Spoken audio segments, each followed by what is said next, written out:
Social isolation is leading to more unemployment everywhere in the United States, and Utah certainly no exception. Fox 13's Max Roth joins us with a look at today's devastating numbers. Max. Yeah, Kelly, these unemployment numbers are beyond anything our country has seen since the Great Depression. We're going to get to those quickly, but first, the Cicero Group here in Utah showed me a new way to visualize how we understand our COVID-19 infection rate. So we'll start there.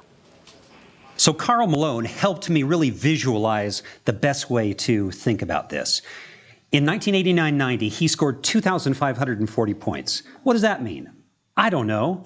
But if I tell you he scored 31 points per game, that is amazing. And that's what we need to look at. Think of COVID-19 as that basketball player, but think of it as a player that we hate and we want to lose. So its daily average, reached a peak of 128.9. We hope that stays the peak. And we've gone down since then, since April 9th.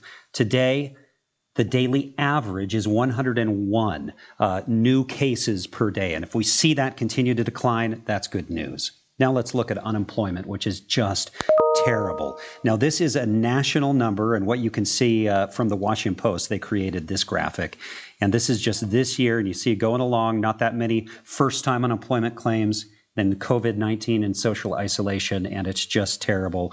You can see how different that is over the entire length of time that we've kept track of unemployment. It's just never looked like that in terms of initial claims. In Utah, first-time filers each week, 4 weeks ago, from 19 to 28 to 33, and then to 24,000. Just terrible numbers. And then if you look at them cumulatively over that time, 105,000 new filers in Utah. What does that mean for the overall labor force? In the U.S., there are 163 million workers in the labor force.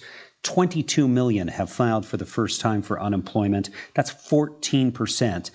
14% of this whole workforce. In Utah, not quite as bad. We have 1.6 million people in the workforce, 105,000 newly unemployed filing for unemployment, 6% of that total. And all of those unemployment numbers are just beginning to include self-employed people and gig workers who could not file for unemployment until this week. If that describes you, go to jobs.utah.gov because you do now qualify for benefits. And the State Department of Workforce Services has rallied a whole other division of employees who are just going to help that group file claims that they need to. Live in the newsroom, Max Roth, Fox 13 News, Utah.